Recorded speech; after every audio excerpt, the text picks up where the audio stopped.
What's up, guys? Garrett and Andy here from Sheer Drop Wrestling. Gonna be talking about some WWE Monday Night Raw from this past Monday, the 13th?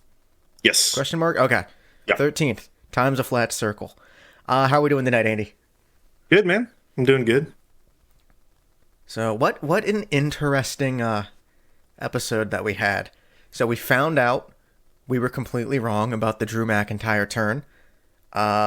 On our last episode, we pitched that it should happen inside of the War Games match. Drew should be the fifth good guy. And that's when he finally has his turn, so it feels impactful. And we're like, they're not going to just do it on like an episode of Raw. And then the very next episode of Raw, he... Yep. It's like, cool. That's when they decided to pull the trigger on it. Week after week, we're like, when are they going to do it? And then they finally did it. And we're like, no, not like that. Wait. That's not what we meant. No.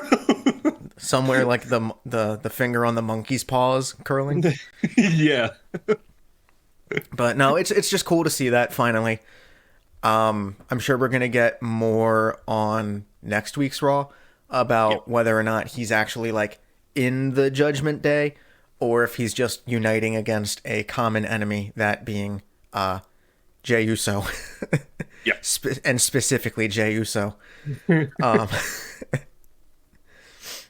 But I mean, I wouldn't mind if he was permanent, but at the same time, I think we even talked about this last week. It's like, if he's going after Seth and Damian also is going after Seth, you kind of have that like conflict of interest. So curious to see how that all works out. I mean, yeah, it kind of felt like they had him, work things over with Seth. If I remember correctly, I think there was a backstage segment where Drew kind of, offered him a handshake, like, hey, respect, dude, I get it, we're good, type deal. We'll see. I have some notes on that later. Because I was spoiled. I wasn't able to watch Raw live. So I saw what our thumbnail is. That was kind of like the most widely produced picture. That and like the handshake of him and Rhea. Of Drew and Rhea. Pronoun antecedents. Who's him? It's me. I'm him. But no, so I saw that well before I had a chance to watch. So I had the gift of hindsight or foresight, whatever it is, watching him talk to Seth, and even without knowing like what I knew, it felt very ominous. Yeah, I honestly kind of thought it was going to be here's shake my hand, dude, and then just immediately into like a Glasgow kiss or something. Like it was weird, and the fact that it like the camera hung on Seth as he was walking away, it's like something's not right here. Not right now. I don't know what it is, but the camera direction normally isn't like this unless something's happening. Yeah. But yeah, no, all in all, I thought it was a pretty fun episode. A lot of fun matches tonight. Ivar and Miz was a very strong contender for match of the night, in my opinion. And on paper, like if you ran down the entire card tonight and you're like, pick your favorite match, Miz and Ivar. We're slowly turning into like a Miz channel. But yeah, I was gonna say, if you want to get started, we can go ahead and get started. I have a lot of notes that I took this week, so I have a good bit. I have like over 2 pages, so that's a lot compared to normal. So cool. All right, so we get a recap of last week and the main event, and just the events that brought War Games up. Pierce just announcing we're gonna get the big dumb cage. So the fifth good guy has to be like Randy Orton now, right? Like 100%. I mean, I guess we haven't seen him in I don't know how long. It's been a hot minute.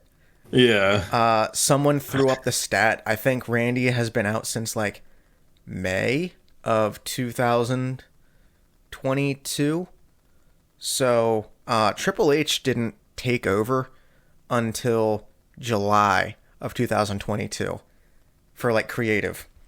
So Randy Orton Yes. has not been booked under Triple H the entire time he's been in charge of creative. For another stat of how long Orton's been gone. Bro, has it really been over like a year and a half? Yeah, Almost? yeah, yeah. It's been almost 2 years without Randy Orton on Monday Night Raw. It feels weird, right? It doesn't feel like it's Ah, been that long. no, it doesn't. That's absolutely wild. But I mean, if Drew is going to be the fifth bad guy and they're not going to do the turn in the cage, which it would be cooler, I'm just saying. Then And then you it's have got then you have typical Judgment Day thing of numbers game. numbers game. That's all they know. Kind of. It's got to be like Orton at this point, Yeah, unless it could be KO. yeah, it could be. And Still holding it's a out. pay per view, so there's no reason that they can't just have somebody else from another promotion hop over. I'll say if it's KO, then I could see like if Nakamura is doing like an open challenge thing, I could see Orton answering that. But I can't see the inverse. I can't see Kevin Owens answering like a Nakamura open challenge if Orton's the fifth. So very curious to just see where all the pieces fall, I suppose, for Survivor Series. I'm gonna be real. I'd like to see Randy Orton return. However, if I got the pick between him and KO in Big Dumb Cage match, I it's think Kevin. you already know exactly. Kevin any day of the week. I love Orton. It's Kevin. Yeah, hands down, man. But we'll see. We'll see. So Cody Rhodes is the first one to open us up tonight. He says he's got a lot of good memories in the building they're in. They are in the Capital One Arena in Washington, D.C. So a little wink, wink, nudge, nudge. It was the that was the first building that ran a live AEW Dynamite when we thought we were going to be there for that, and then we both ended up having to work. We're like, shit. Damn. And commentary makes a note of that. They're like, yeah, he's done some other things in here too. The internet lost their minds and stuff. Like, how can you just call it other things? It's like, they're not going to just say, yeah, he also invented AEW in this building. Like, Yeah. a little hyperbolic, but you know. But regardless, they're not going to just call that out. Yeah. Oh, yeah, this is when he had his first show of his of the promotion he helped create. Whoa. He vows that tonight he and Jay will regain the tag belts, and it looked like they were on their way to do so until a certain someone got involved. He brings up War Games. He calls it the Match Beyond, which is another wink, wink, nudge, nudge. That was the original title of the War Games match. Interestingly enough, Cody called it his team, which I thought that was going to be more of like a sticking point when people came out to talk about, but no one seemed to really care that Cody is like, yeah, it's my team, when Seth is literally right there, like the one with the championship. I feel like he probably should have said something then and there, but they did kind of touch on that later in the night a little bit.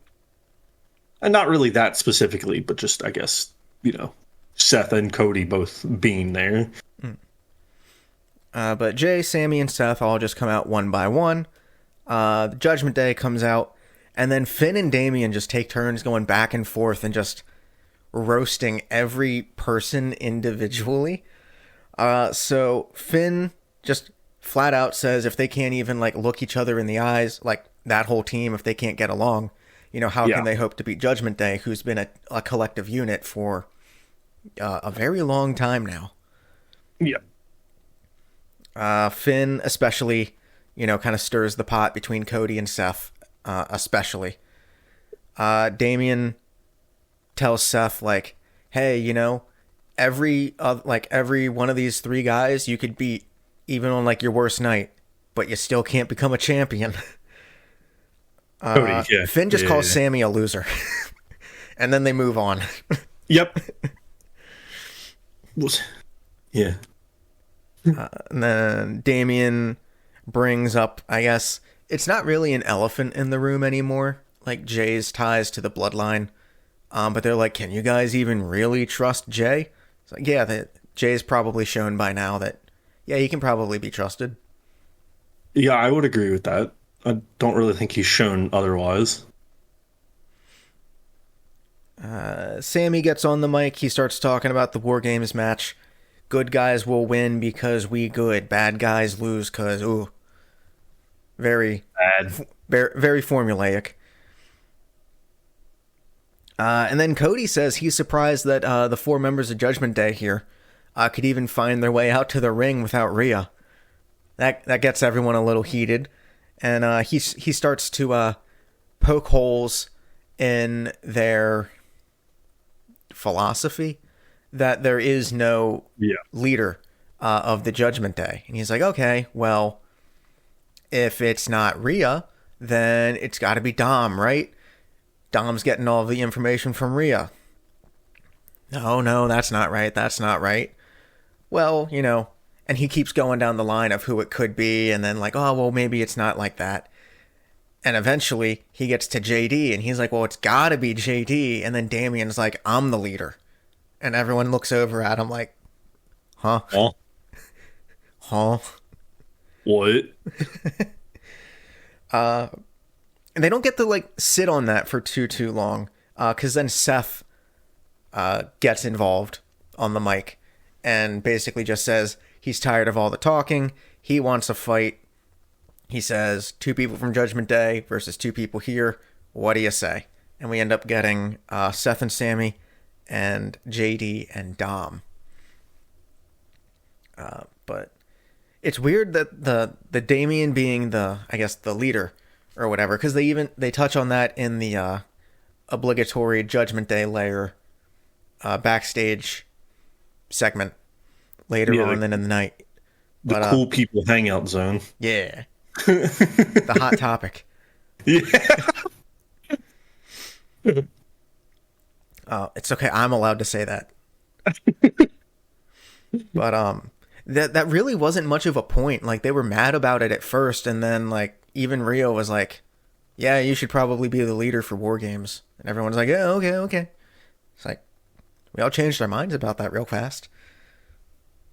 Yeah, real quick turnaround of, oh yeah, sorry man, I just got real heated. And they're like, hold on. Oh, that's good. Let him cook. Wait, but you should actually be the leader for this thing that's upcoming. He's like, oh. But that'll be... Okay. But that's something that I'm curious about, because if Damien has a successful cash-in and he gets the championship, will we see Damien take more of a leadership role? Is he going to kind of like vie for Rhea's position of like, well, I have top title now too, so I have more pulling power.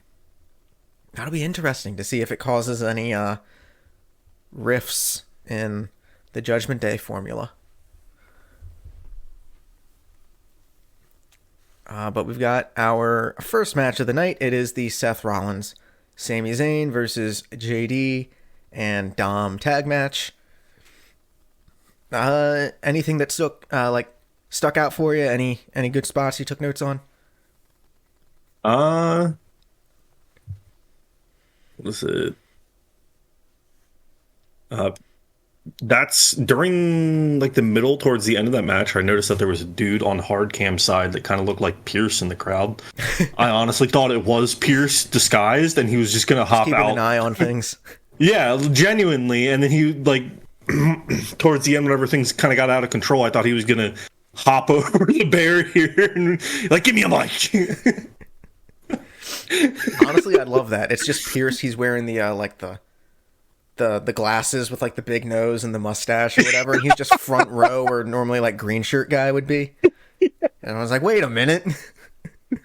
Hold up. This guy looks familiar. Still in like the suit and everything. No.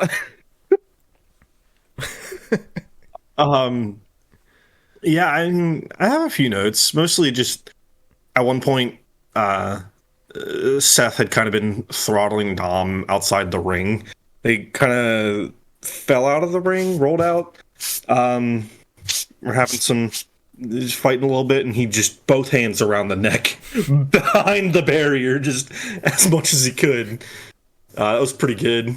At one point, Dom and JD had been trying to walk out. Sammy and Seth, obviously, were like, no, you're not getting away from this ass beating, man. Get back in here. I actually wouldn't have been mad if, like, that was how the match ended. Yeah. Like, if the good guys didn't give chase and, like, the bad guys just said, like, man, F you guys. Like, we're going to get out of here. Gets a lot of heat on them. Crowd boos like crazy or whatever. And then it kind of helps out for later in the night when, like, well, Pierce banned everyone from the building. But it would have set up an angle for later in the night where, like, if they come out and get involved, then there's, like, you know, more heat on it and stuff like that. But no, I was actually very surprised we got a full match. I thought as soon as they started walking up the ramp, I was like, oh, this is genuinely it. I was wrong. Yeah, I honestly thought that was going to be it too. I didn't, you know, even if they did go after him, I expected them to just kind of wiggle their way free and still run backstage. Or we could have got like a double count out or something. But no, we got like another 10 minutes of match after that. Yeah, we did. Like, what is going on? So it looks like early on, Dom goes for the Three Amigos. Something Eddie Guerrero, something Real Father. So the thing that irks me about the Three Amigos, there are only two people that know how to roll their hips when giving the Three Amigos. One of them is Eddie Guerrero.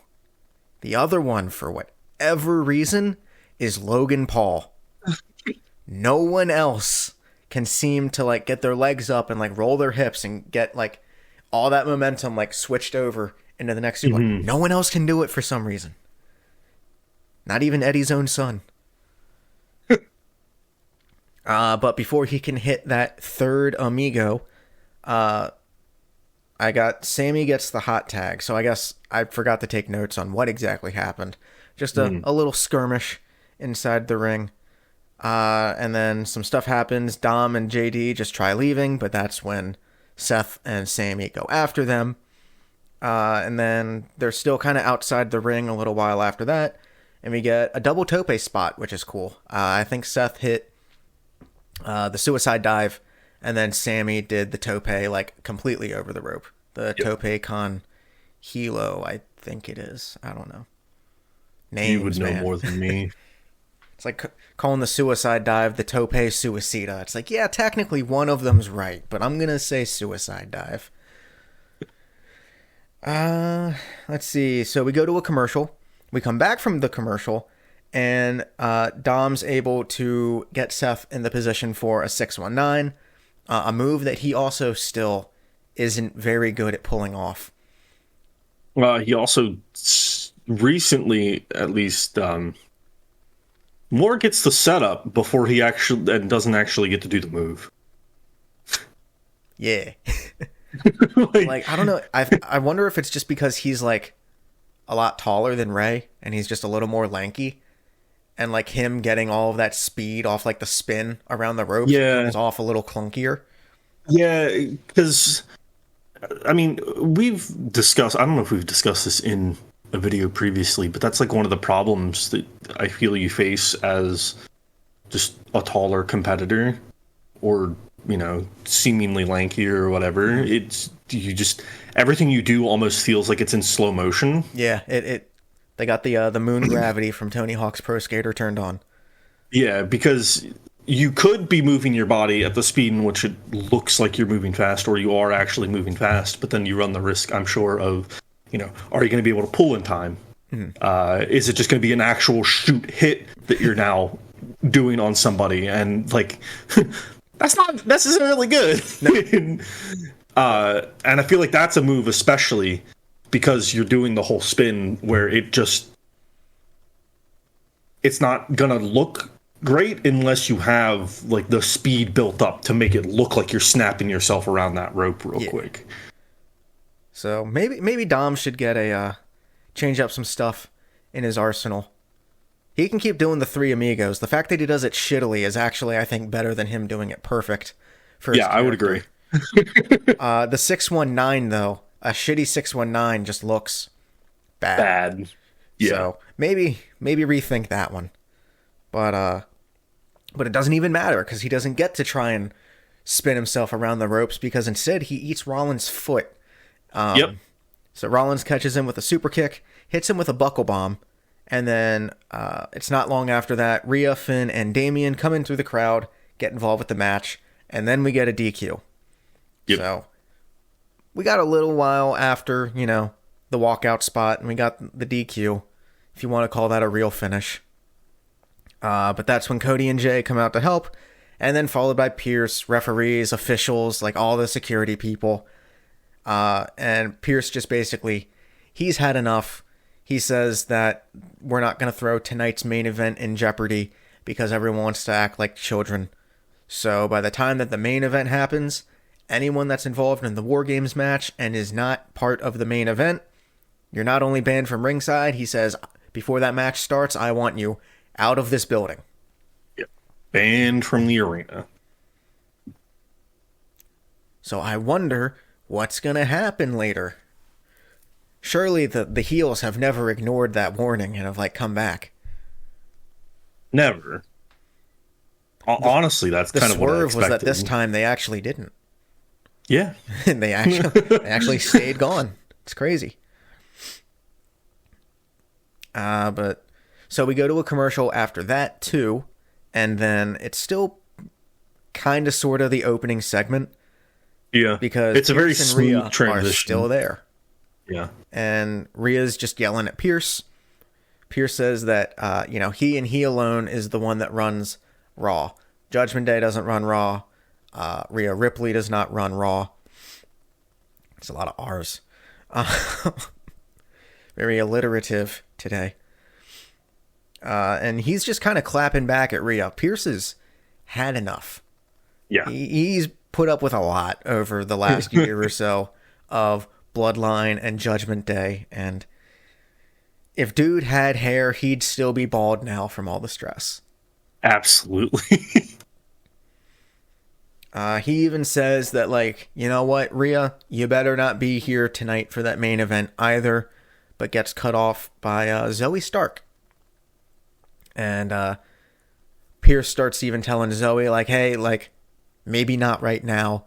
And Rhea insists that Zoe stays and gets into the ring, because Rhea's like, actually, I want to hear what she has to say. And spelled Zoe's name wrong. That's pretty cool. But Zoe's like, actually, I just came out here to tell you, I'm gonna beat you for that title because I'm in your head. You're not expecting what I'm gonna do to you. Oh my god, overlooking. That's the right word. Yeah, you're overlooking me. I almost had you at Crown Jewel. I think was something else she threw in there. This promo wasn't as good as the one after she won that the battle royal. No, it was not. But I do still think it was a pretty good promo. Gets the point across. It wasn't as charismatic, but this also isn't one of those things that needs to be charismatic. It being more stern fits kind of more of the message. Yeah. But Rhea tells Zoe that she's just wrong. She's like, I've been watching you since NXT. I know who you are. I know what you can do. I'm not overlooking you at all. And I don't know if that threw Zoe's game plan off, because it's oh, what do I do? Oh shit. Because Rhea's even yeah, you're the one that sent Trish packing. You've beaten Becky Lynch. You've beaten all the greats. You're a future world champion. Just as long as you're on a brand that I'm not on. Ooh!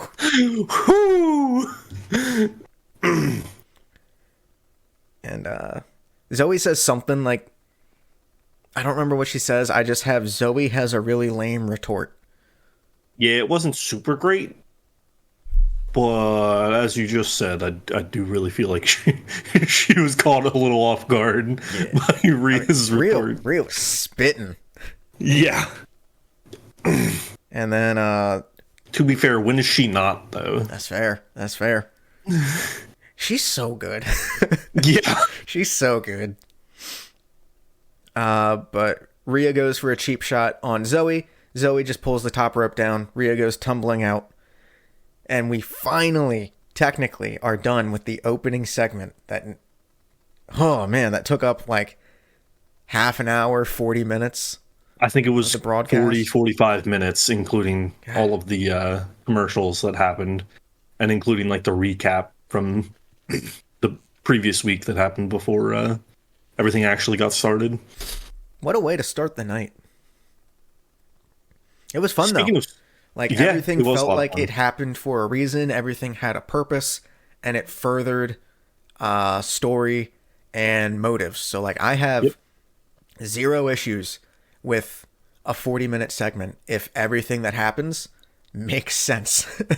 Yeah, if it all connects, it all smoothly transitioned between stuff too, so it didn't feel jarring to come back from a commercial break and immediately after the talkie bit at the beginning to have a match with Yeah. people from that talkie bit.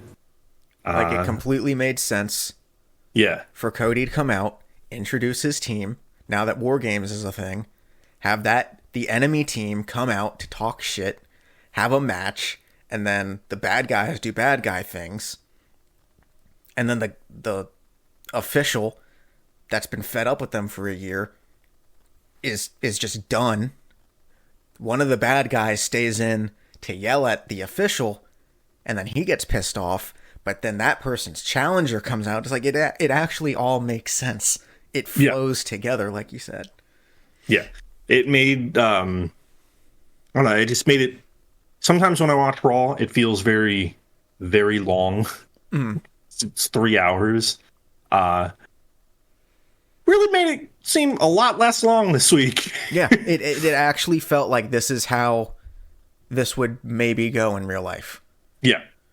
Like if it was a sanctioned, like, real fighting sport, this feels like how something like this would play out. I appreciate that.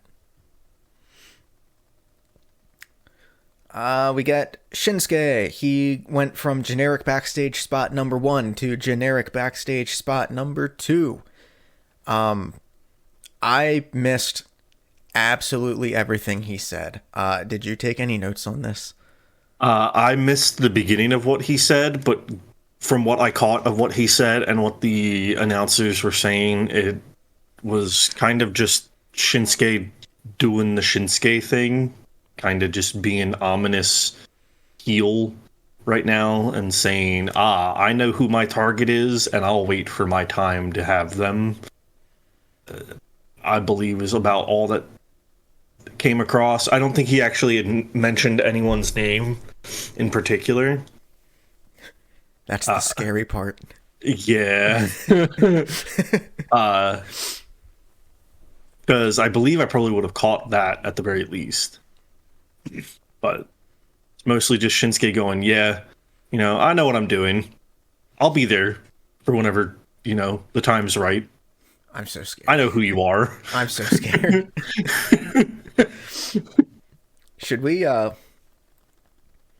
do some sort of prop bet? Because I know we got to shoot Survivor Series predictions soon.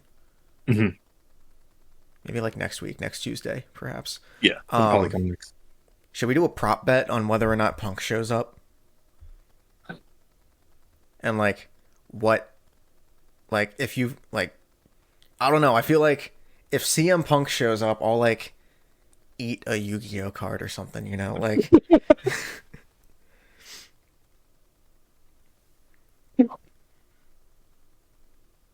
I mean, it sounds to me like you just want to eat a Yu-Gi-Oh card. What I do with Sky Striker Ace Ray is none of your concern.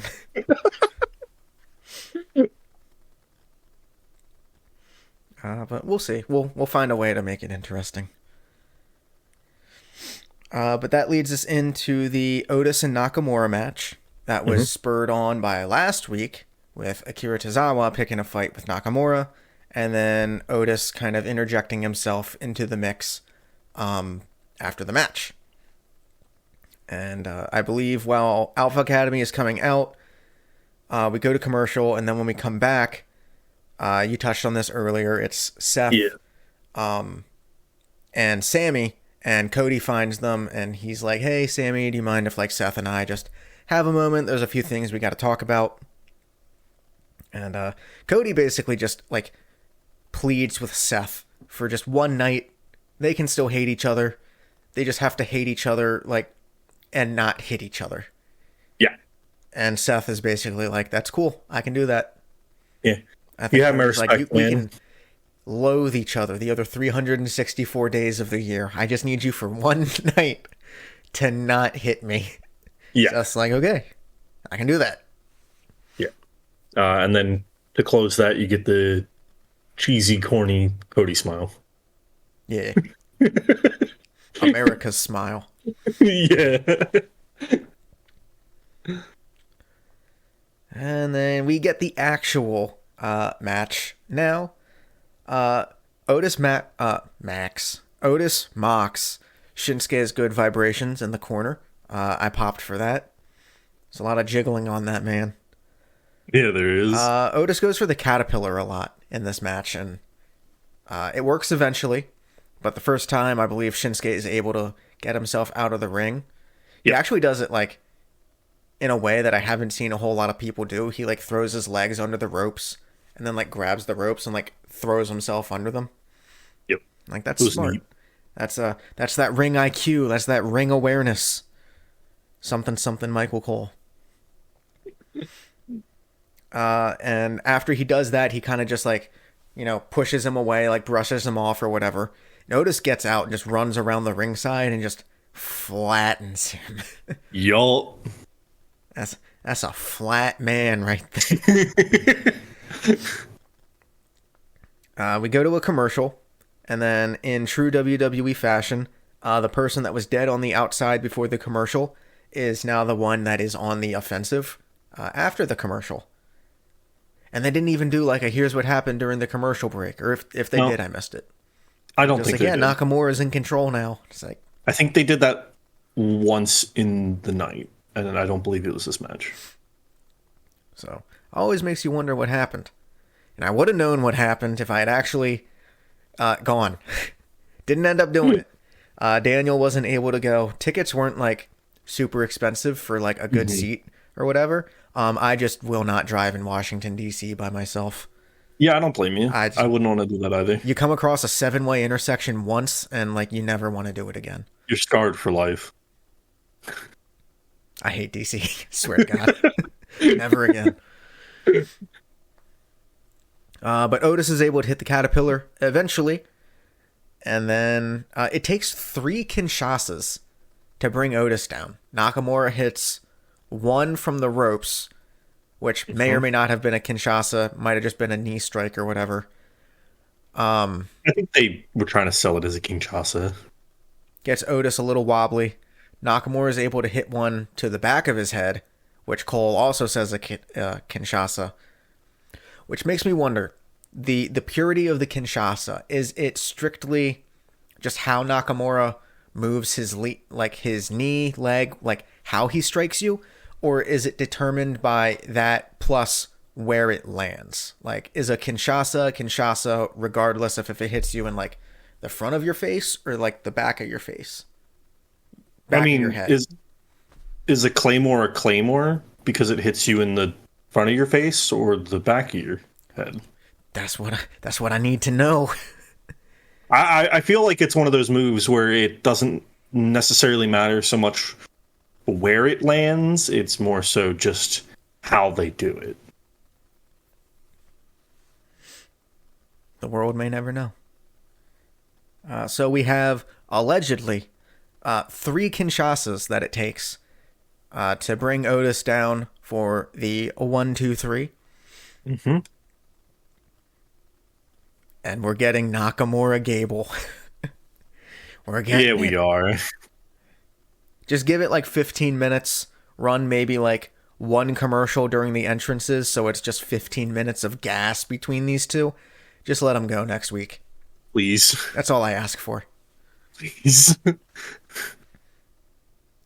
Um, we got Drew and Seth backstage. This is the very ominous Drew. Drew's talking to Seth. He says that Seth was right, and if Drew lost, that there was no one to blame but himself. He offers Seth a handshake, and he says he'll just have to fight his way back to being top contender. Seth says, basically like, I know you will, I look forward to it. He walks away. The camera really just like hangs on Seth walking away. Yeah, it even hung back enough that you could kind of just see the entirety of Seth.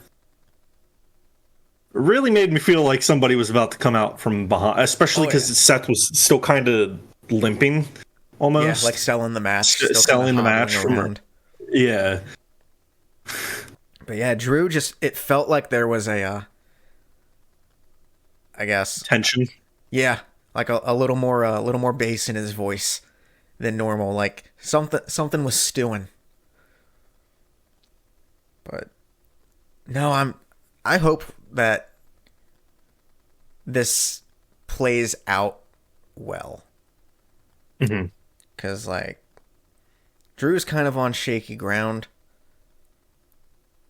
He hasn't done anything lately. I mean, like he's been in like title matches and stuff like that. But as far as like him feeling important, I feel like it hasn't happened in a while. So I'm hoping this reignites that flame. I hope so. We've got Tegan Knox versus Piper Niven. We get a nice little Tegan vignette before the match. That was pretty cool. Introduce I guess give a little more background on Tegan and how she's had almost every injury done to her legs imaginable. Hopefully they're done. Hopefully somehow still has legs too. Yeah, that's the best part. Thankfully they're still there. Yeah. You'd think like after ACL tears in both legs, you'd be like, I'm done. Nah. Maybe this isn't for me. Natty comes out with Tegan, so we're still kind of doing that partnership. And judging by the way that this match goes, how long do you think it is before Natty and Tegan challenge for those tag titles? Probably relatively soon. You need to see something happen with the titles.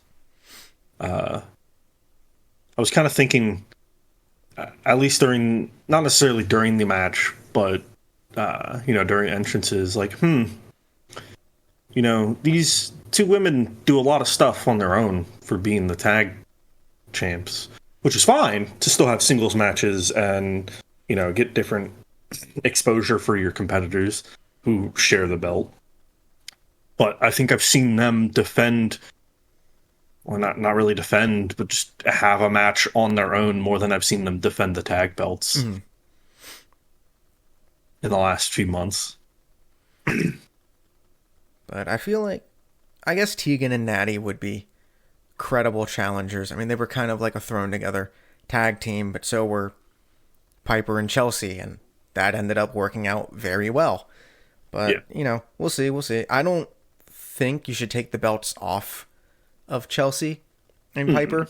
I think the women's tag division is better with them as the centerpieces of it, and just having like the various teams around vie for the belts. I think Chelsea is better with that belt and having like that superiority complex to everyone. I think it suits the character very well. Piper's going to absolutely kill her though when they separate. Oh, 100%. Moment those belts come off. Yeah, probably. They're going sideways. It's going to happen. But Tegan starts off against Piper. Very fast, very quick to the punch. And, but, Piper eventually gets the upper hand. Tegan just can't compete with Piper's strength, basically, is the story of the match. Every time Tegan gets a little bit of momentum going, Piper is just like, hey, remember how I'm bigger and stronger than you? Bonk. It bonked. Piper eventually slips up and Tegan's able to hit the world's shiniest wizard, but Piper doesn't kick out, gets the leg on the rope. So world's shiniest wizard is still getting booked pretty strong.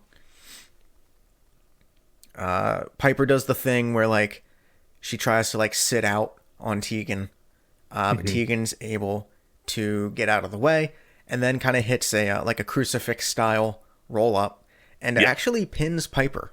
And I don't know if Piper has been pinned in one-on-one competition since the tag team thing, or just recently. Yeah, in at least as of recent, I can't think of a time that Piper's been pinned on one-on-one competition. So I'll have to like hop on Cage Match or something and look at that. But I don't think Piper loses too many matches. No, At least via her own pinfall. But I'm just super excited still to see Tegan getting the spotlight. I thought for sure that Piper was going to get the win on this because Piper's one half of the tag team champions. Yeah. Maybe don't let your champions get pinned because, like, you know, the I guess the challengers aren't going to be getting the belts unless they do, and then I'm just going to be wrong about a lot of things on Raw. Wouldn't be the first time we've been wrong about a lot of things. No, this just feels like an extra amount of L's today. Hey, man. But no, I think it's super cool that Tegan's still getting like the spotlight. I think that match with Becky, whether or not it introduced her on like that grander stage or not, it definitely helped showcase that Tegan's, you know, signed for a reason. She's in the spot for a reason. So fingers crossed that we just keep getting a little more. If it ends up being that they become the tag team champions, could be worse, you know? Yeah. We could just go back to not having women's tag team champions. I'd rather not go back to that. I still feel like we need a women's mid belt. Like a women's That'd be nice. Like, equivalency to like the US or the IC. Yeah. Because like the main belts always just feel like challenger of the week. And then the tag belts are just kind of off in their own thing because they're the tag belts. So I feel like we need that mid card belt in there somewhere. Yeah. The Miz is backstage. He's getting interviewed about the possibility of becoming a 9-time Intercontinental Champion. And then Ivar shows up. Bronson shows up. And they basically just like all start, you know, talking smack to each other. I did note specifically, Ivar can't get his voice as like gruff or as gravelly as Eric's. So he just talks with what sounds like his normal voice. And it is a complete dichotomy from like his appearance and his voice. I'm like, he just sounds like he'd be the nicest dude. Like, yeah, he really does. Like he even knows how to yell. Yeah, that's... Can do a hell of a moonsault, though. Absolutely. That was something I noticed the moment he started speaking. I was like, wait, who the hell's this dude? Who is this, like, camp counselor voice ass? Yeah. Like, Jesus. And that's why Eric always did the talking, I guess. I mean, don't get me wrong. Like, he did fine with talking. Yeah.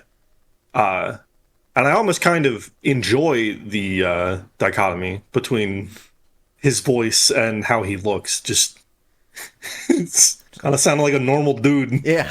Like, yeah, it didn't sound like he was trying to be a badass. He's just like, this is just how I sound. So, yeah. And I'm going to kick your ass.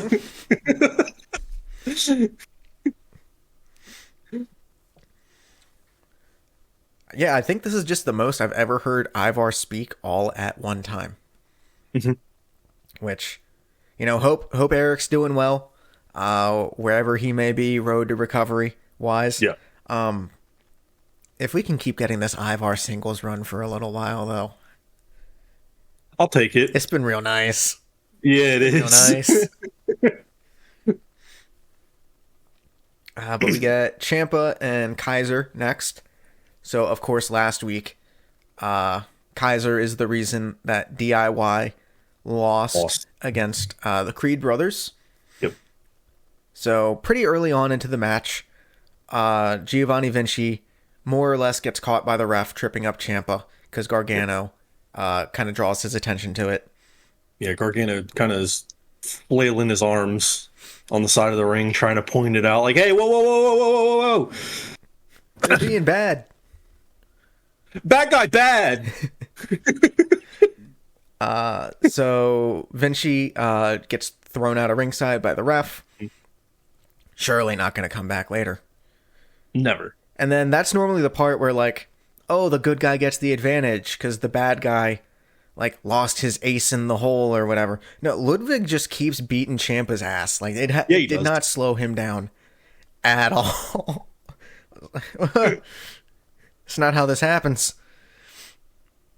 But yeah, Ludwig gets a lot of the early offense, and I'd say the majority of the match's offense, because it's not until late Definitely. into the match that Ciampa kind of comes back or whatever. Yeah. The rolling Death Valley driver from Kaiser was pretty cool. Kind of reminds me of a rolling Death Valley driver from a certain NXT superstar that we can't really talk about anymore. Yeah. All he had to do was not like kids, man. It's not that hard, man. Like, Ciampa, we almost get an avalanche air raid crash, but Kaiser's able to get out of it. I would have popped for that. And Kaiser's like C4 through 7 also probably would have popped for that. 100%.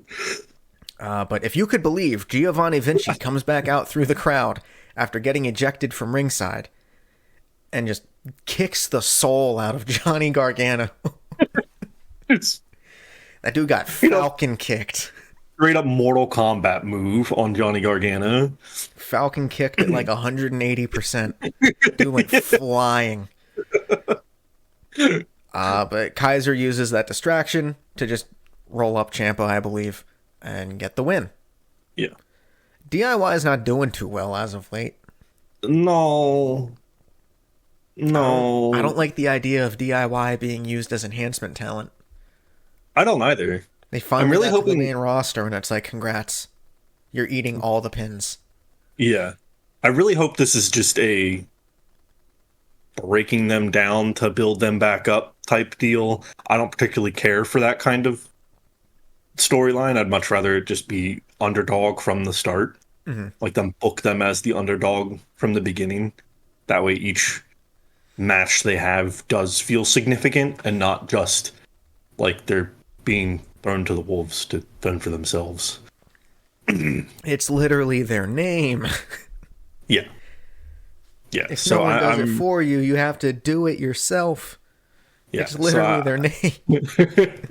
So I'm really hoping it's going to be, you know, them just getting pushed down, be like, nah, we're going to do it ourselves and rise back up to the top. They said the thing.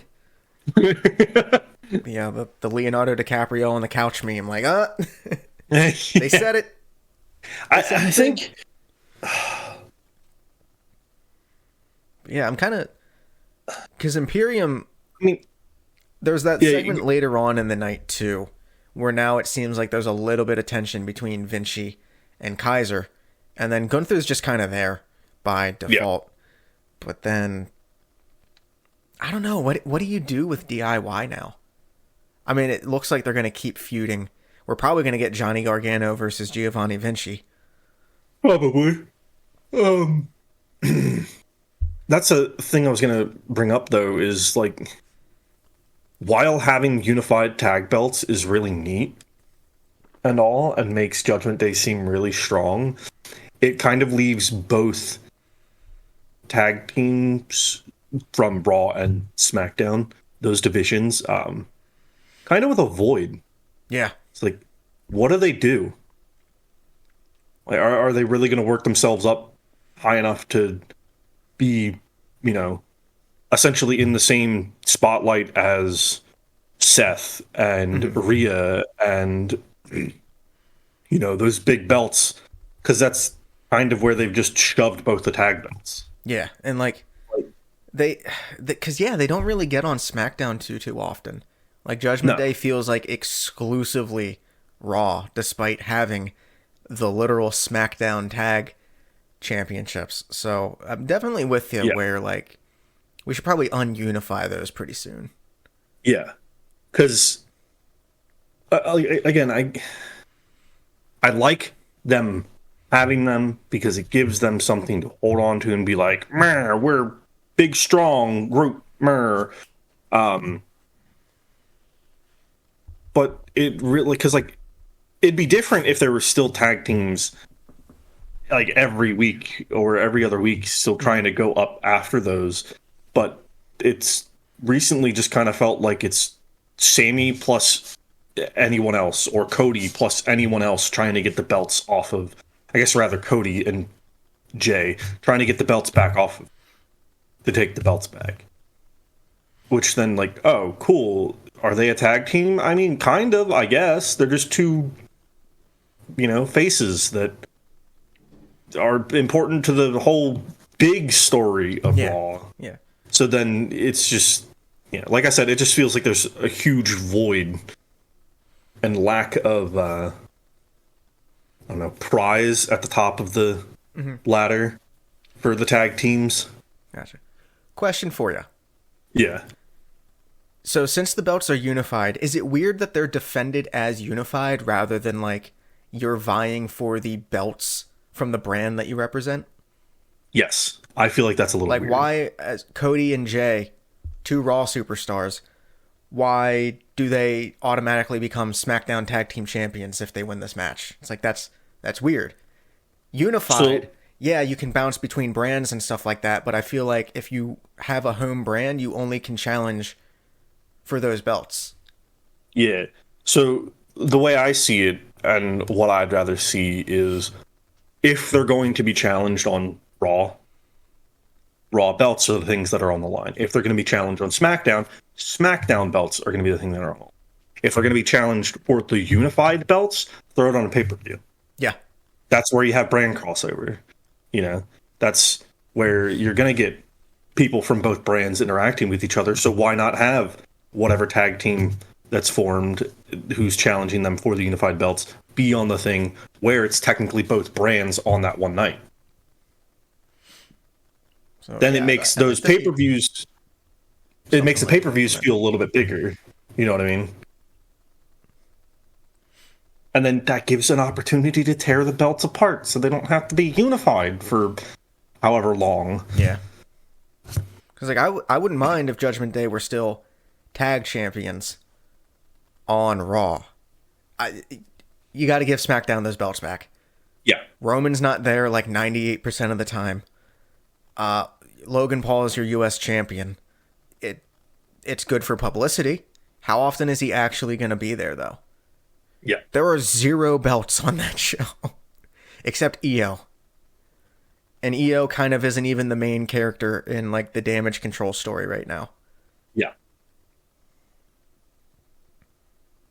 SmackDown's like... Ugh.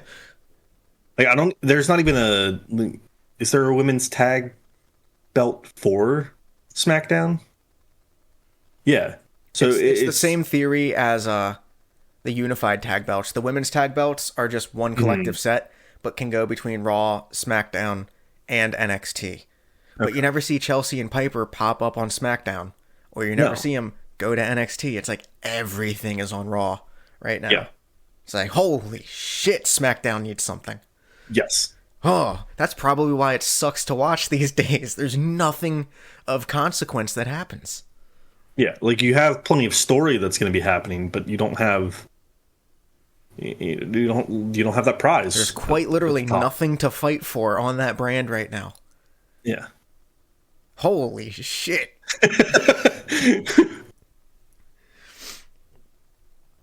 Where were we? So we're at the Judgment Day layer. Yeah. Cool kids hangout spot. The back room at the Hot Topic. Yeah.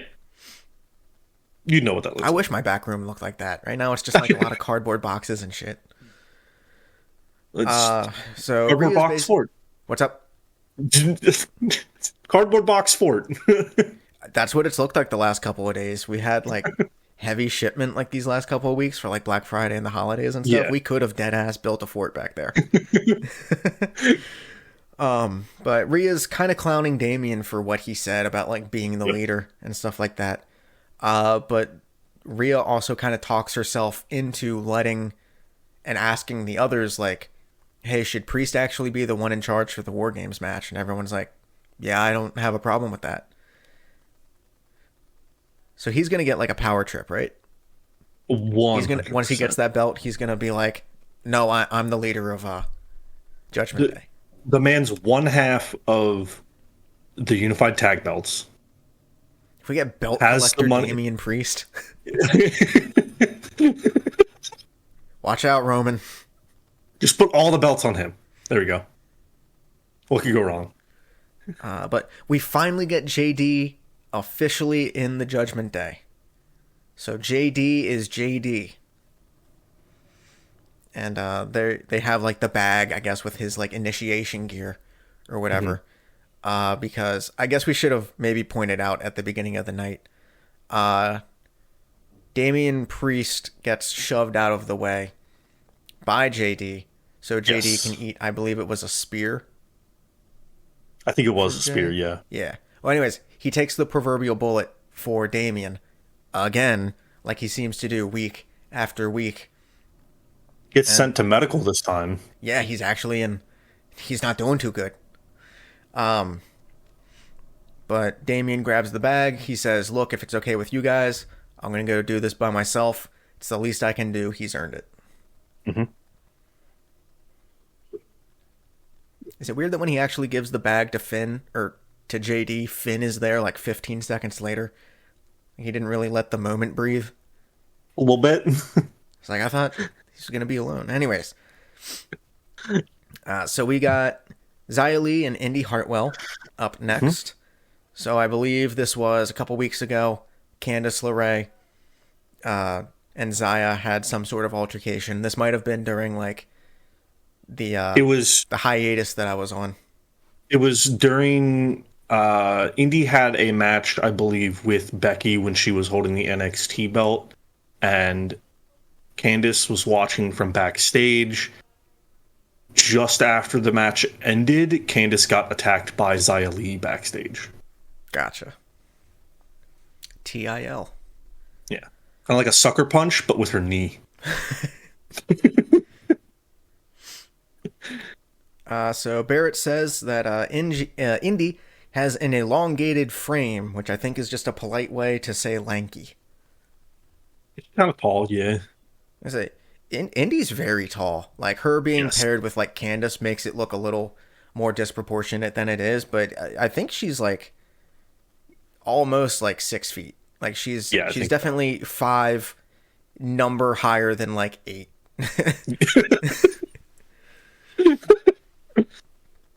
Candace is tiny, so like that's why it looks like really jarring. But Yeah. Indy's very tall. Yeah. This wasn't much of a match. It was just to set up Zaya's kick. To make her knee kick, whatever, look a lot more strong. But Zaya gets a clean hit on Indy with it, and ref stops the match. Yeah. Knock A in lot these of marbles boos. loose. A lot of boos. I didn't know if they were piped in. It didn't look like anyone in the crowd was really like. Yeah, the Booing. crowd didn't look super hot or anything about it, so But not a big fan of like match stoppage finishes. Because like if you're trying to sell the, I guess that it's like selling the devastation of the kick is like she's like so hurt right now you can't even like attempt to pin her. Like this match is over. She needs to like get attention. yeah. You can still just pin her though, right? I mean, yeah, literally just have her go down, like actually go down, get the pin, and the ref's like, oh shit, yo, medical, and then and then just you have her get like medical dudes. not move. Yeah, just Dead. dead weight, Actually just dead. on the mat. But Becky comes out to get a little bit of retribution for last week. And Zaya is able to slip out of a manhandle slam and head back up the ramp. And Becky says, like, enjoy, blah, blah, blah, blah, blah. They have a match next week, is the Yep, long and short of it, yep. which I'm excited for that. Zaya is a very overlooked and underrated worker in the women's division. I know that she does some stuff on NXT now and again.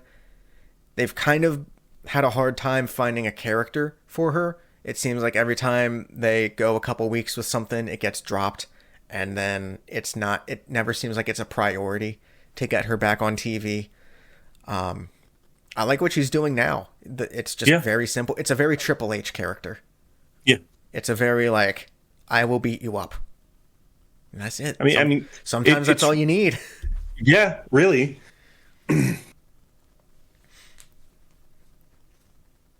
Let's see. We got it's Gunther and Miz backstage now. He calls him Mike, which I thought was very funny. He congratulates him for surprising quite literally everyone and winning that fatal 4-way last week, myself included.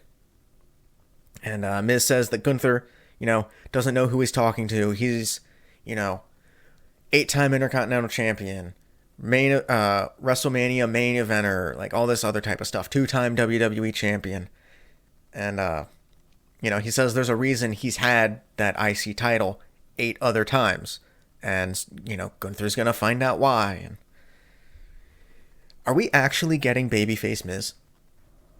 I think so. Because it feels like we're getting babyface Miz. It sure do feel that way. It's weird.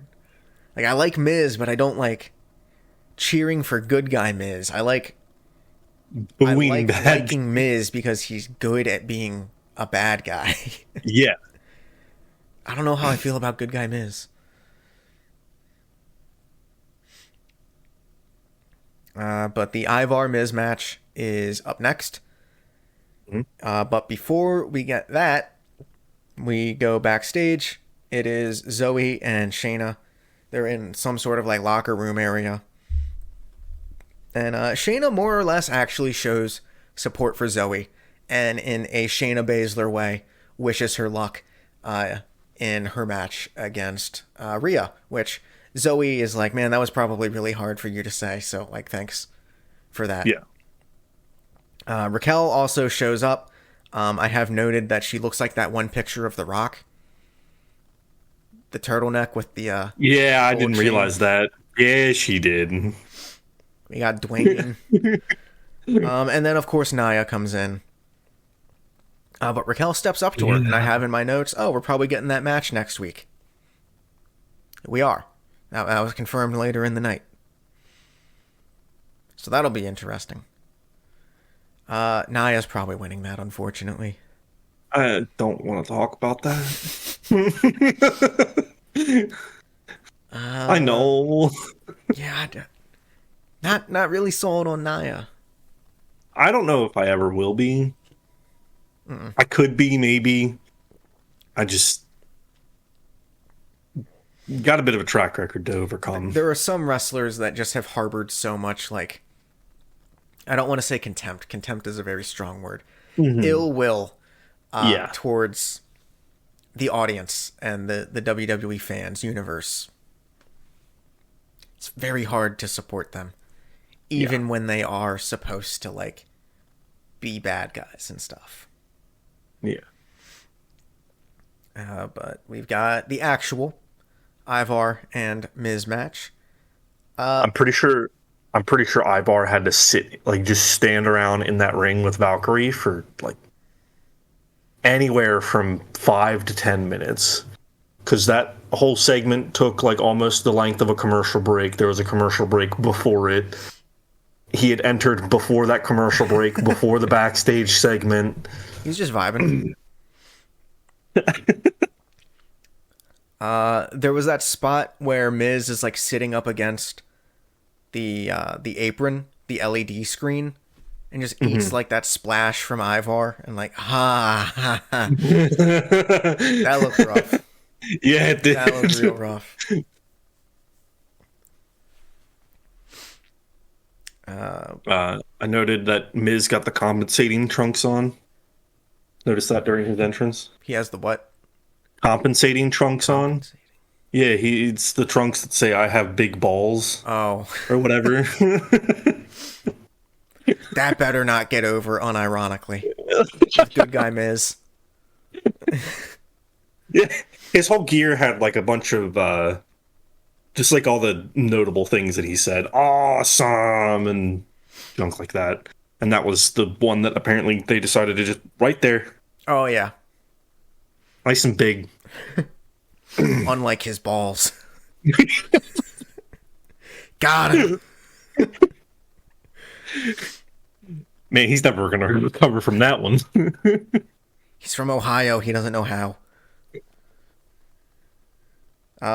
2 straight weeks of unironic "Let's Go Miz" chants, Yeah, and Miz gets more of his shit in. He gets that DDT, which everyone clowned on the internet last week, so it felt like a "I'm gonna do it again" yeah, type deal. This was just a really, really fun match, and like, of course, very again, good. you have the people on the internet just absolutely clowning it because no one likes Miz. He's the wrestler that's like cool to hate regardless of the work he puts on and stuff, and it's like, nah. Nah, I'm gonna give the get his dude his man. flowers, even if he's been in the company for like 15 years. He's doing good work right now. Yeah, give the man some respect. He pulling out the stops. Let him pull out the stops. There's an avalanche power slam that Ivar does, and I thought for sure that was gonna be it. Miz kicks out, hmm and earlier Bronson Reed had come out.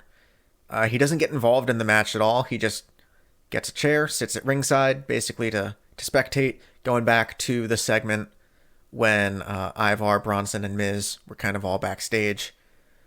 So if that means we're also getting Ivar and Bronson in a feud now, and we just get the big boys,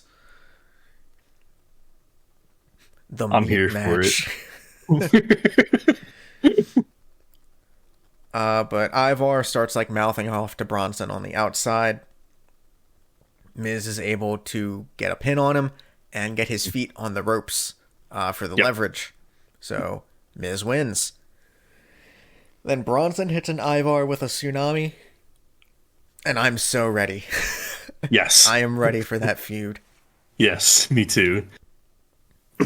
I whenever Bronson did come out, it honestly kind of felt like he might interfere because he really slowly went for the chair, and the camera kind of really hung on that. This was another moment of is he gonna do it? But nah, he just opened it up, took a seat, wanted to hang out. A polite man. Yeah. He knew when his time would come. Oh yeah. I do like that though. Like the antagonistic force on the outside of the ring, like doesn't actually get involved and play into the Yeah. finish or whatever. Like he didn't trip up Ivar on the ropes or anything like that and Miz capitalized. No, Ivar just got distracted because he couldn't Yep. control himself, and it came back to bite him in the butt.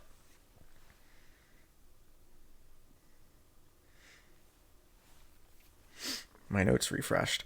So this is when we have Priest officially letting JD know he's in the Judgment Day. hmm It's all of like 15 seconds before Balor shows back up. And that's pretty much it. I Yeah. don't have any other notes on it. Priest doesn't want to give JD the stuff, but feels after tonight he should be in. Dabs him up, and then Finn comes to tell him to get the fuck out of the arena, and then dabs Priest up before they head to the ring. What a guy. That's my notes. Oh, hey, yeah, you're having Finn this. Balor. You're having this real touching moment. This is cool and all. Get the Get out. fuck out.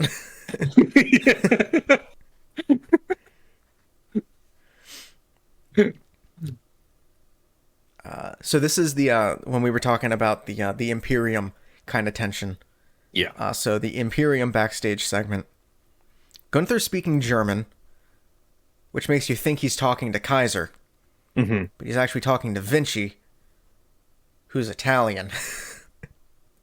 Don't worry about So I'm that. not. I mean, he is speaking in German, but then he finishes it up in English, or at least reiterates what he said in German in English.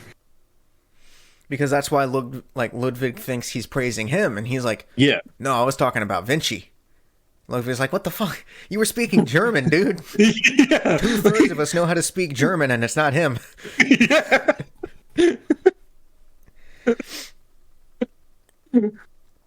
But finally, they're letting Giovanni Vinci do something other than be the guy that eats the pins in Thankfully. Imperium.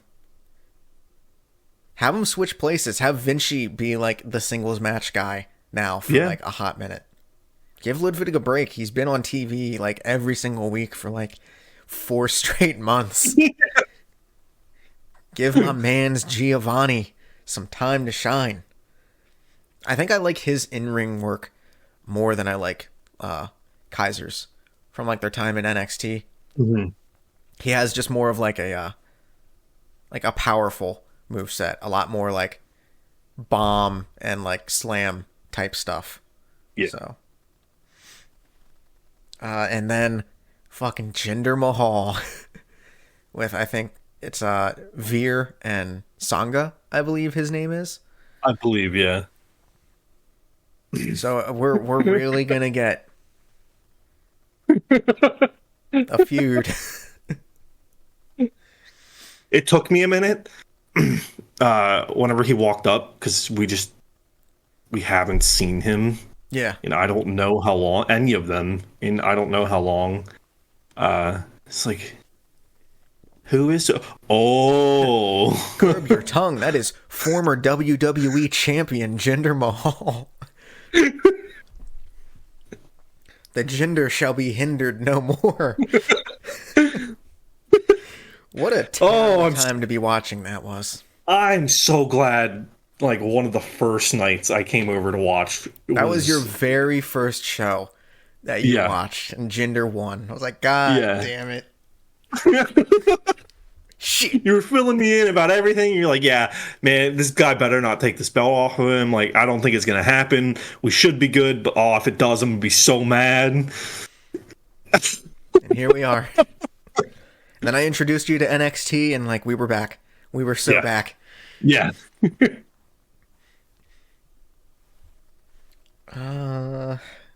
Fun little tag team segment. Lot of it's just the boys in the weight room, doing what the boys do. Otis is just kind of bummed out that he lost against Nakamura. The Creed brothers are trying to recruit Chad Gable. Yeah. And I hope he never leaves Alpha Academy. Because I hope he what doesn't they either. have right now is golden. Yeah. But if it ever runs its course and he gets like with the Creeds, that could be how we get Serious Gable and like him taking the belt off of Gunther. Yeah, I could see that. I'm still manifesting it. It's got to happen.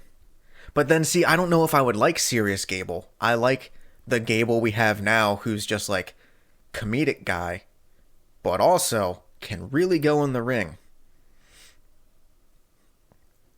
But we'll see. We'll see. I mean, we had like comedic Kurt Angle and we also had serious Kurt Angle, and everyone loves Kurt Angle. So maybe we'll love serious Chad Gable. Yeah. If we do get serious Chad Gable, I will miss comedic Chad Gable. No more thank yous. Yeah. But New Day show up because Tozawa says that he has his eyes on being tag team champions, which I assume would mean with Otis. Yeah, I would think so. And then New Day pops in, says they can't talk about tag teams without the most decorated tag team in WWE history. Cuts over to Ivy and Maxine, who have just been there the whole time. Just hanging out. They Watching. leave. Yeah. Talking about their cuts own back, thing. and Tozawa has one of the the NFL cross WWE belts because they're in DC. The Washington football team or the Commanders, whatever they're called these days, now that they finally called themselves something that's not a slur. Yeah. Um, there are people still mad about that. Oh, imagine change. Imagine not saying slurs Yeah. and being upset about it. What a crazy. Anyways, Tozawa just has the belt now, starts doing his nasty dance. Yeah, stanking up the room. Saying, like, oh, Tozawa, that's nasty. Everyone is, like, vibing and stuff like that. Gable's the only one that, like, is like, where'd you get that? Like, you didn't have Where did that come like, from? 10 seconds. Where'd you get that?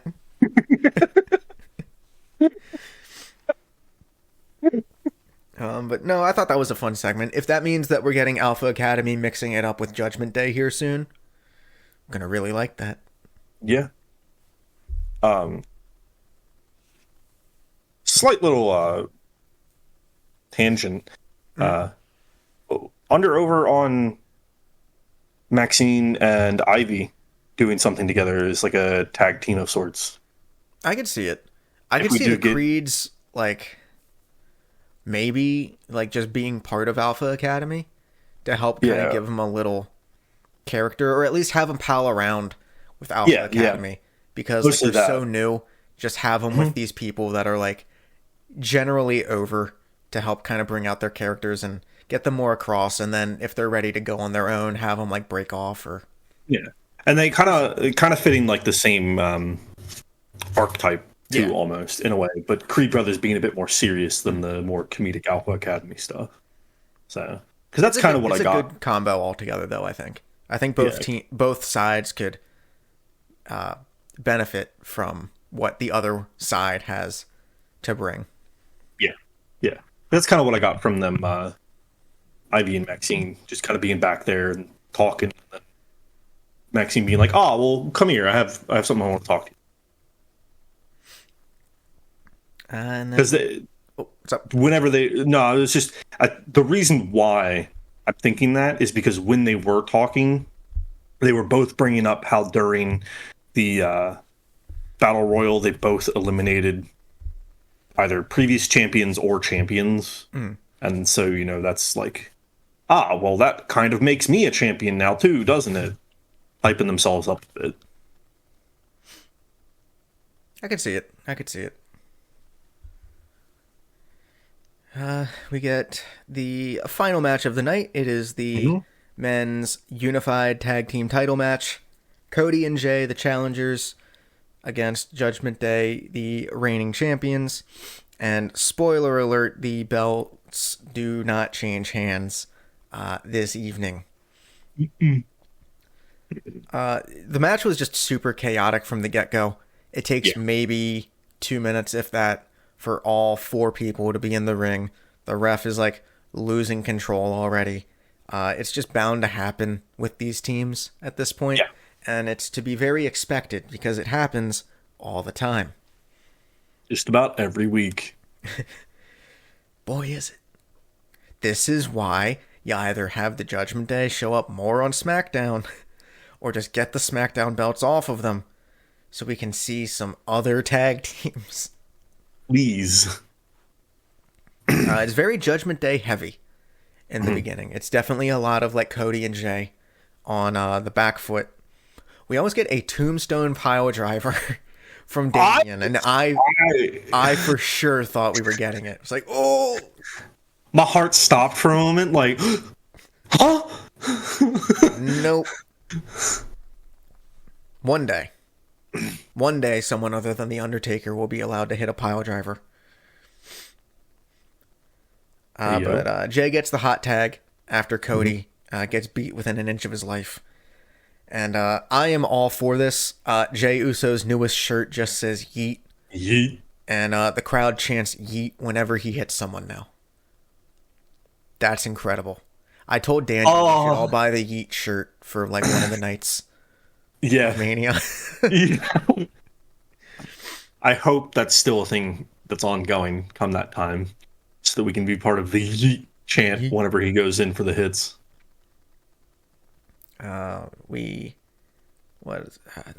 We come back from commercial. Jay is now the one that is getting his ass handed to him, and Cody gets a hot tag now.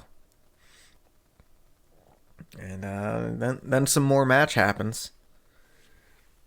We got Jay. He hits the Uso splash on Damian. Damian's able to kick out, and then it looks like we're getting the finish, because there's a crossroads on Damian, and then Jay hits a spear on Finn, and then Finn also takes their the Cody Cutter 1D type deal. And like that's it. Like you think Damian's gone, and then Damian's actually able to break the pin up, which I thought it was going to be Drew, because like I said, I knew what happened in the night. I just didn't know the method that we got there. So I was like, well, Priest just ate a crossroads. Like he's out. No, he's the one that broke the pin up. I was like, oh, thought for sure that was going to be Drew sliding in there. But I guess not. And then, so Jay's on the outside, and he looks up, and he just, like, stares wide-eyed, and the camera's focused on him, and you're like, who's he looking at? And then it pans over, or it might just do a hard cut. I forget. It's Drew. Drew has come out, I guess, through the crowd, hopped the barrier, and he is now ringside. And Jay just gets claymored. That's it. Nothing else. Drew rolls him into the ring, and Finn doesn't even hit him with like the stomp. Finn just pins him. Yep. And like that's it. Judgment Day retain. Not even the double stomp. The Claymore, man, that is a strong finish right there. No one gets up from that. But Drew goes back up the ramp. He stands there for a little bit. Rhea comes out to meet him, and they shake hands. So, is Drew McIntyre officially Judgment Day, or is this just an unholy union of sorts?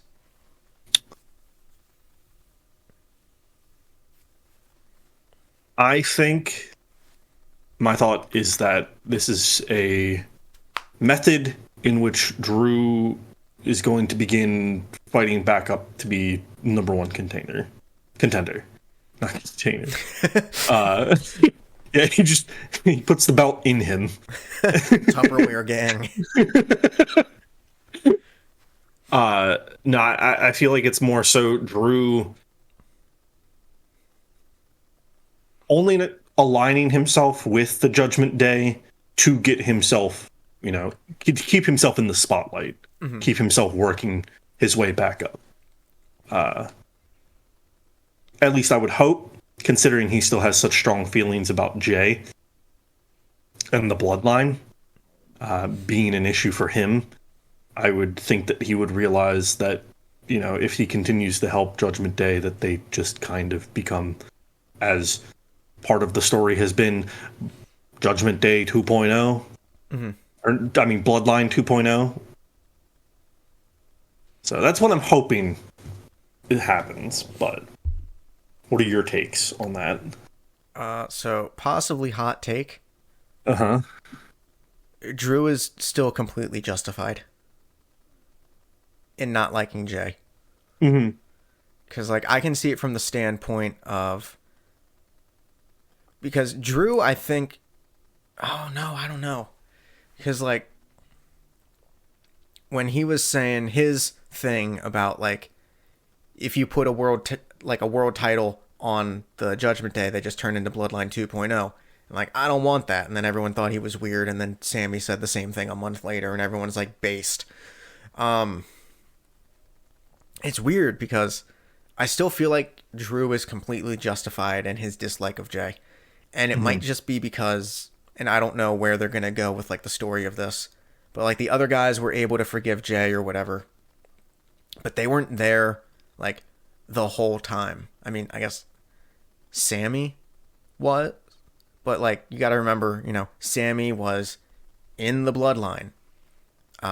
Rollins was kind of doing his own thing, and then Cody didn't show up until Mania 2 years ago. So like the bloodline was already a thing by then. So I guess like technically the only one that has seen every iteration of the bloodline and like how corrupt it eventually got was Drew. But then I don't know what him joining the Judgment Day means, because then that's kind of like the whole antithesis of his point of we can't let the world title come into these guys. So maybe he's just like just completely blinded by rage. Like homie just hates Jey Uso so much that he is willing to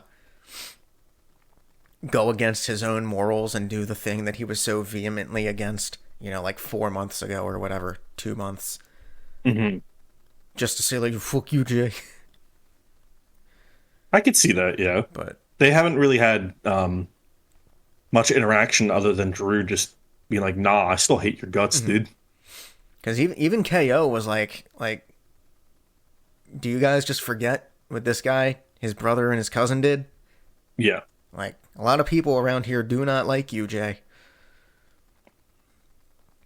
But it's only cringe when Drew McIntyre says it for some reason. But I don't know. I'm curious because now that I said all that out loud, I'm like, oh wait, I actually don't know what I think about this. Like, yeah, I know. No, I don't. Yeah, I know that I don't know actually what.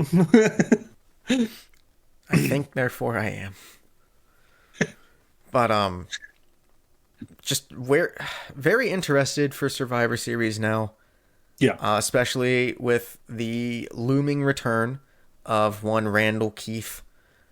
I think it'll inject some new life into the men's main event scene that has been missing for a hot minute now. Miss seeing that man on TV. Hopefully he actually is like able to come back. I know he's been cleared and has like been doing stuff, but I mean, almost 2 years is a very long time to be gone. And then theoretically, if he just gets thrown back into the War Games match, which I remember, I was almost gonna miss this because we were talking yesterday how the Advantage match is next week, and so the rampant rumor or the speculation is that WWE doesn't want to leave anything. Any openings on the War Games match vacant for threats of Phil. And so my idea that I pitched to Andy yesterday was, well, if they're doing the Advantage match, we know who the fifth bad guy is now. It's going to be Drew. Yeah. The Advantage match, have JD be like really, really gung-ho and be like, you know what? I just got part of Judgment Day. Let me do this. I'll beat whoever's on that other side. We'll get the advantage or whatever. And then the good guys reveal that, like, well, it's not going to be any four of them. It's going to be actually their fifth guy. We made a few phone calls. And then we get Randy Orton. So we get, like, Orton and JD as a little bit of a feeler. And, of course, JD McDonough can lose to Randy Orton. So the good guys will have the advantage in the match. But we'll actually see what happens. But to me, that makes... If we're going to bring Orton back the week before the show, I don't know why they wouldn't do exactly something that. like that. Yeah. Yeah, I would agree with that. But we'll see. I've been wrong a lot lately, so... wrong a lot, so... I wouldn't etch that into, like, stone or anything, but... It'd be like that sometimes. But overall, any closing thoughts on the show? Anything you're feeling going into Survivor Series? No, just general excitement. Looking forward to it. Big dumb cage. I like me some big dumb cage, so I'll be glad to be watching that. And overall, I thought the night was pretty good. It flowed well. It didn't feel like as much of a drag as Raw can sometimes, just because there's so much. It's not a drag because I don't want to be watching it, but more a drag because, like, oh my gosh, there's still how much left to this? Yeah, like, yeah. Whoa! I feel like we've gotten lucky. Like, we took that break, and then the last 2 weeks have just been, like, fairly decent episodes of Raw to come Yeah. back into. It is so weird that like Raw is the best WWE product right now. Like, it's like alternate universe. Raw is the best, and SmackDown is somehow like the worst Something, product they something, have. I'll watch NXT before I watch SmackDown. something not having much to defend. Certainly, it can't be, yeah, because there's no champions on that brand. I mean, we have We EO, have EO. but like, other than that, Other than that, the women have a little something going on over there, but that's about it. it's about Oh, it. and LA Knight, but, you know. Yeah. Yeah, I guess that's pretty much it. It's not a whole lot else to cover. We got some stuff in the works here. Might be trying to get like another evergreen style content video out pretty soon. We're gonna have to record Survivor Series predictions Yep. pretty soon. So yeah, just be on the lookout for those. In that same vein, a good way to not miss out on any of those videos is to hit that little bell for us. Subscribe maybe while you're at it. Yeah. Maybe leave a like or a comment or two. Call us an L channel. I mean, with your current track record, Oh yeah, for real. Actual L channel. we'll have to rebrand. yeah. Sheer Drop Wrestling, but every letter is replaced with L. Nah, take the E's. Just really highlight the L in the E. There you That's go. huge. I have to mock that up. But on that note, guys, if you liked what you heard, leave us that like. Give us a subscribe if you're feeling generous. Hit that bell if you're feeling even more generous, or it's a word now. But yeah. You gotta believe me. Gotta edit the dictionary. But as always, this has been the Sheer Drop Wrestling team signing off. And then they finally did it, and we're like, no, not like that. Wait. That's not what we meant. No. Somewhere like the finger on the monkey's paws curling.